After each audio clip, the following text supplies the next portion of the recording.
বন্ধুরা, আজকে একটা খুব সুন্দর শর্ট কোশ্চেন নানা রকম কম্পিটিটিভ এক্সামে আসে।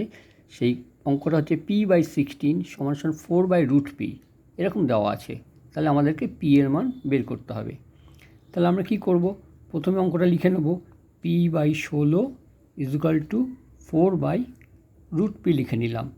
এবার আমরা উভয় পক্ষে বর্গ করে দেবো। রুট ওঠানোর জন্য উভয় পক্ষে বর্গ করে নেব।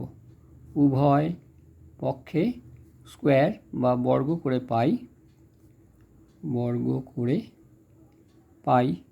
p²/16² = 4²/√p তার স্কোয়ার, বা p², এটাকে আমরা 16² মানে 16 × 16 রাখবো, আর এটা 4² মানে 4 × 4 রাখবো, আর এটা √p², সেটা p হয়ে যাচ্ছে।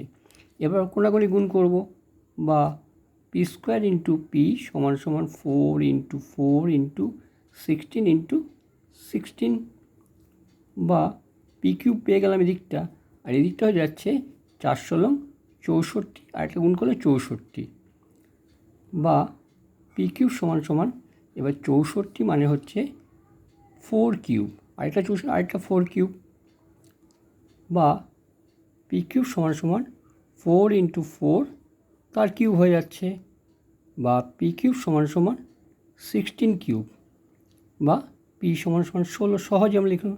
দেখলে আমরা কত সহজে p এর মানটা পেয়ে গেলাম। p এর মান হলো 16। ভালো করে অঙ্কটা বুঝে রাখবে।